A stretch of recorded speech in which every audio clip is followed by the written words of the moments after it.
Dan zijn we hier bij het andere filmpje. En dat gaat weer over de grote legging. En als het, zeg maar, als je kaarten, bepaalde kaarten komen op hetzelfde huis. Dus 1, de ruiter, is de vraag van, of hij valt op huis nummer 1, dan kan je er wel echt van zeker van zijn dat er een bericht kan plaatsvinden. Dus het is echt een mega bericht. Echt super, super belangrijk. Dus huis nummer 1. Dat gaat voor huis nummer 2, de klaver. In dit geval, klaver is altijd een klein geluk. Ik ga er nu even van uit dat de kaarten recht liggen en niet op z'n kop.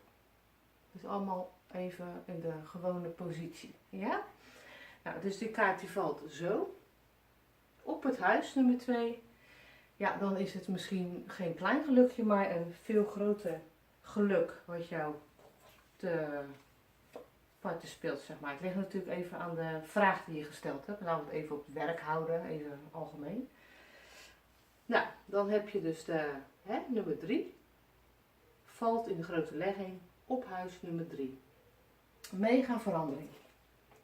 Je gaat gewoon een mega verandering op je werk, in dit geval was het werk, gaat er komen. Dan heb je huis, of kaart nummer 4, valt op huis nummer 4. Kan betekenen dat jij, ik doe even een gok, dat je voor, ik zeg maar wat, je vraag te maken hebt met dat je misschien ergens anders gaat werken. En je krijgt, huis valt op nummer 4, dubbel, dan is de kans groot dat dit snel zal gaan gebeuren. In ieder geval, dat kan je meenemen. Kan ook te maken hebben natuurlijk met personen. Daar kan je ook even naar kijken. Maar dus je wil altijd goed kijken ook wat er omheen ligt voor kaarten. Welke je met je grote legging hebt gedaan. 4 kan eigenlijk voor een aantal dingen staan. Dat is wat algemener. Dus moet je even goed om je eromheen kijken. Nou, kaart nummer 5 valt op huis nummer 5, groei. Of gezondheid, maar in dit geval is het werk gerelateerd, dus het is groei. Dan heb je nummer 6. En nummer 6 kan ook staan voor leidinggevende. Dus het kan zijn dat je hulp krijgt van een leidinggevende, zodat je problemen weer als voor de zon oplossen, zeg maar. Het kan natuurlijk ook te maken hebben, kijk, als er een zeis bij ligt, dan is het meestal niet zo dat de problemen worden opgelost. Kijk er ook even naar. Maar dit kan dus betekenen dat je gesteund wordt door heel veel leiding. Of dat je extra steun krijgt, zeg maar. Dat kan het ook betekenen. Of juist niet. Maar dan wordt in ieder geval extra een betekenis aangegeven. Nou, de slang, dat is vaak van, wat een ellende. Nou, het kan natuurlijk ook betekenen dat je ander werk krijgt en dat je die veel beter bij je past. Of dat je spiritueel werk krijgt. En dat het ook wel snel zal gaan gebeuren. En in feite is het dus, valt hij dan ook weer op deze. En als je dan bijvoorbeeld 7 met 7 bij elkaar wil optellen, want dat kan je ook doen. Dan heb je het ook alweer met het vosje te maken, wat weer te maken heeft met werk. Dus dan komt alles wel weer op hetzelfde neer. Ja, voor mij 8 valt op 8, voor mij altijd een nieuw begin. Dus dan zou ik voor mezelf zeggen van ja, dan is het een mega nieuw begin. Dus als 8 valt op huis nummer 8. Dan heb je deze ruiken, vaak meevalletjes, nieuw begin, bijvoorbeeld stagiaire of dat soort dingen. Kijk er ook even naar wat jouw functie daarin kan zijn. In ieder geval valt hij op huis nummer 9. Dan heb je kans dat er extra veel naar gekeken wordt. Of dat jou extra veel promotie krijgt. Of dat het snel gaat gebeuren. In ieder geval, het is een mega sterke kaart. Nou, dit 10 staat meestal niet voor hele leuke dingen. Het kan ook voor snelle acties gaan. Maar dit, vaak staat het voor verbreken van iets. Dus het kan ook wel heel snel heftig gaan worden voor je. Dat er iets verbroken wordt. Nou, dit is ook vaak een snelle kaart, roede. Ook vaak met snelle, maar ook met stress te maken en zo. Dus het kan zijn dat er nog een tijd komt dat je moeilijkheden kan verwachten. Zeker als die op huisnummer 11 valt. Ja, het kan zijn, tel je dat bij elkaar op, hè, dan heb je bijvoorbeeld weer 22, waar je bijvoorbeeld weer zegt van, ik moet een keuze maken of zo. Dat zou kunnen. Dan kaart nummer 12, de vogels, die ook wel vaak staan voor communicatie. Nou, dan kan het zijn dat je echt heftige gesprekken gaat krijgen met de leiding of met iemand, in ieder geval van het bedrijf. Dat is niet zomaar een gesprekje van even lekker tussendoor. Nee, het is echt wel een heftig gesprek wat dit zou kunnen gaan worden. We gaan verder met kaart nummer 13. Als die valt op huis nummer 13, kan er een enorme groei aankomen. En een mega groei, zeg maar. Nou, in dit geval gaan we verder met kaart 14. Het vosje. Valt u op huis nummer 14. Ja, dan kans groot dat je ander werk krijgt of dat je promotie gaat maken of in ieder geval het hebt met werk te maken. Kijk even om je heen waar het mee te maken heeft qua werkzaamheden. Dan heb je kaart nummer 15. Als kaart nummer 15 valt, kan het ook te maken hebben met leidinggevende als die valt op huis nummer 15. Dat de leidinggevende dat je daar hulp van krijgt. Want dat betekent die ook. En dan tel je die op, dan heb het weer 30. De lelie staat vaak voor een oudere man. Dus het kan ook weer een leidinggevende zijn die je dan daarbij kan gaan helpen. Zo kom je er ook vaak achter. Nou, 16 is vaak groot geluk. Kan ook iets te maken hebben met internet. Misschien ga je daar iets mee doen. Maar in ieder geval valt hij vaak voor groot geluk. In het werk in dit geval. Dan kaart nummer 17. Als die valt, grote verandering, mega verandering. Als die valt op huis nummer 17, dus echt een mega verandering. Dan 18, de hond. Staat vaak voor een trouwe werknemer. En kan ook vertrouwen in het bedrijf staan, zeg maar. De kracht van het bedrijf. Dus kijk, als je op huis nummer 18 valt, kijk dan ook even omheen wat het precies betekent. Want de hond is een beetje algemeen, hè? Dus dat zegt ook niet precies echt wat. Dus kijk dan even om je heen. Maar het is wel een hele krachtige kaart, hè? Als je natuurlijk op huis nummer 18 valt. Dan kaart nummer 19.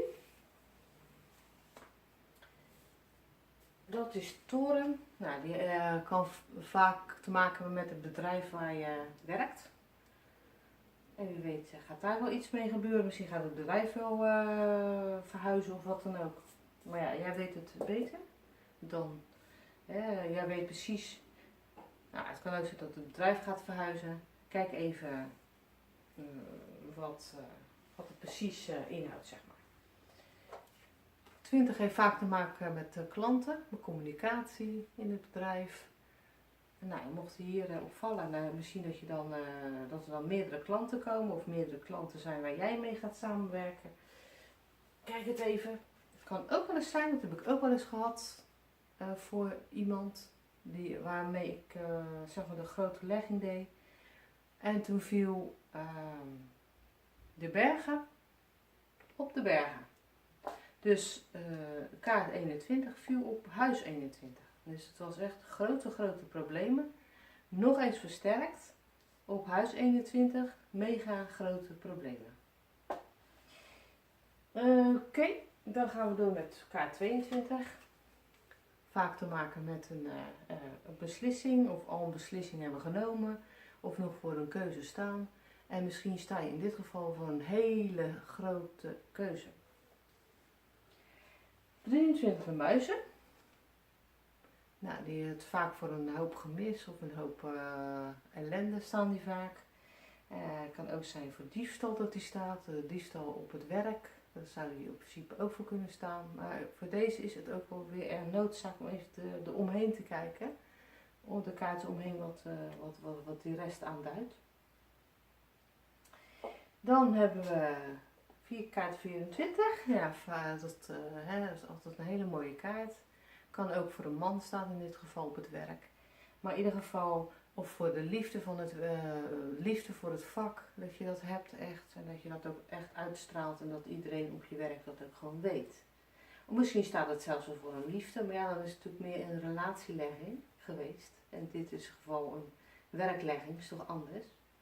Dan kijk even voor jezelf. En dan hebben we 25. Nou ja, die staat vaak voor een nieuw contract, nieuw begin, promotie. In ieder geval contract staat ook vaak voor goede werkhouding. Met anderen, zeg maar met de leidinggevende of met andere collega's om je heen. Ja, als die op 25 valt, zo, hè, recht, dus niet andersom. Ja, dan is het ook wel, dat betekent echt wel dat het goed zit, zeg maar. Op het bedrijf, met jou en het bedrijf zelf. Nou, dan heb je 26. Die kan staan, het kan zijn dat je een opleiding voor gaat beginnen, voor het werk wat je doet. Of dat het jou dat wordt aangeboden. In ieder geval, de kans is wel dat je het mega snel gaat doen. Of dat je dat wel echt gaat doen. Want hij valt natuurlijk op huis 26. Dus dat is niet zomaar. Nou, 27 is eigenlijk een beetje een soort nieuw iets. Contract kan het ook voor staan, net als 25.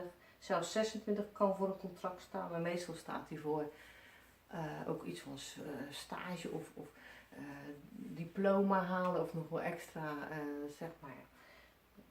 Dat je iets extra's gaat doen op het werk, laat ik het zo zeggen, om weer meer te leren. En deze staat meer voor een contract. Dus dat zit nou wel een grote kans in dat je die krijgt als die er echt op huis 27 ook echt valt.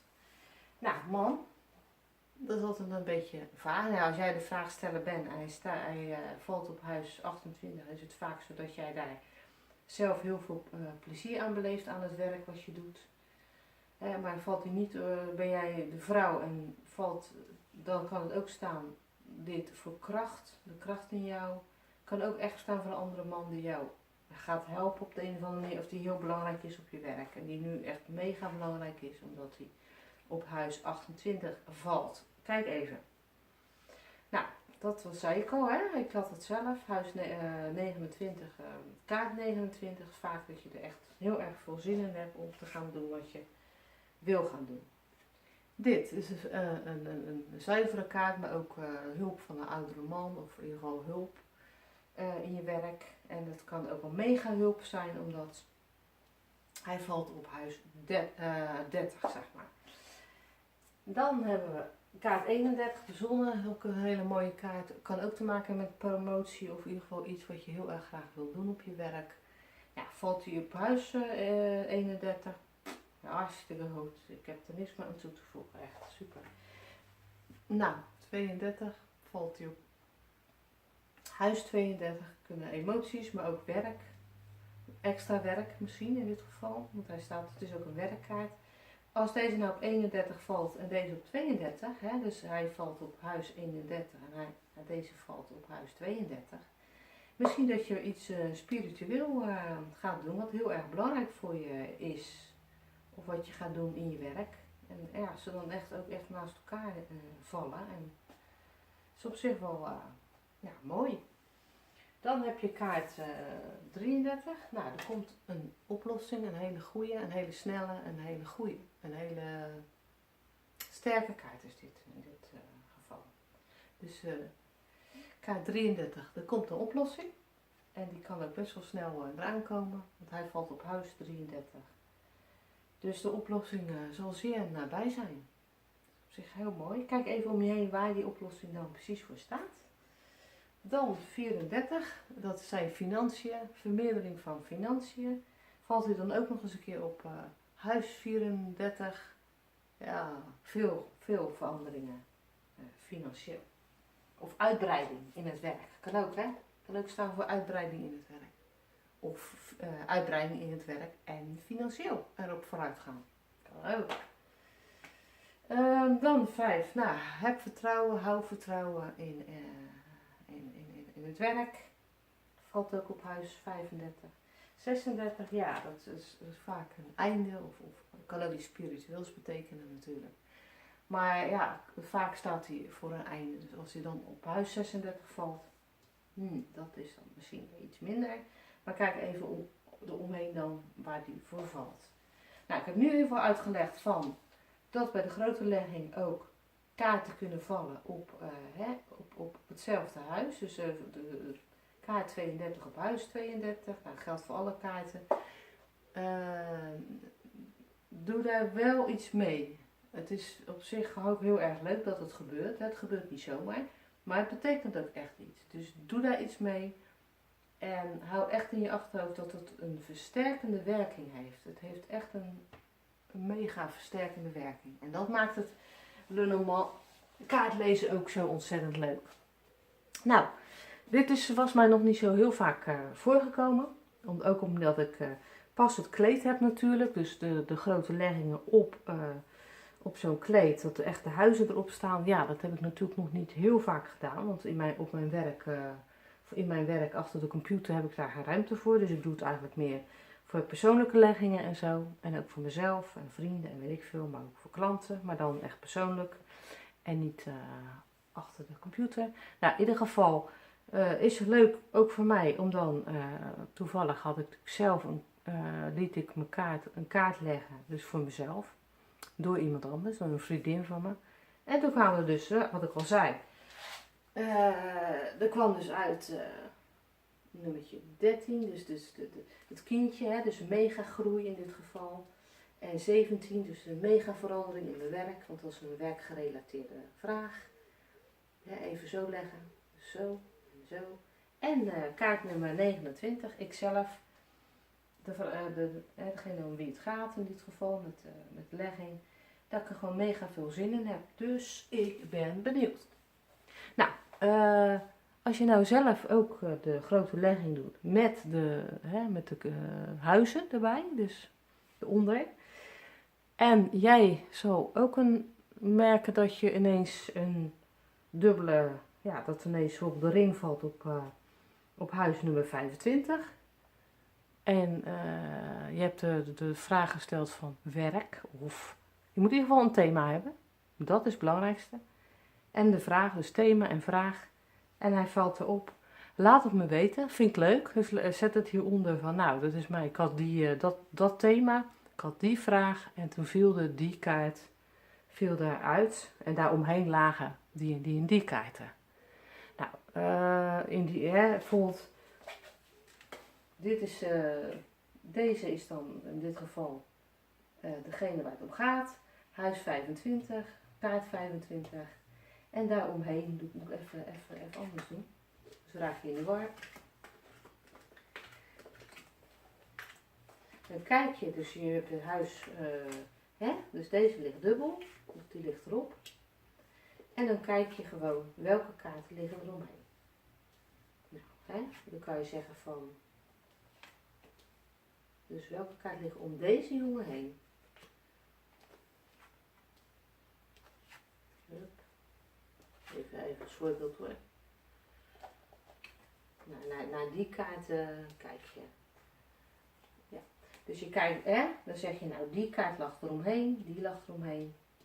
En dat zegt dan wat over dit. Dat is ook altijd belangrijk. En zeker deze 3 kaarten, maar ook eigenlijk alles wat eromheen ligt. Dus kijk dat even voor jezelf. Ga dat voor jezelf ook even interpreteren en laat mij weten of dat, welke dubbele of welke kaart er viel op hetzelfde huis. Tot de volgende keer.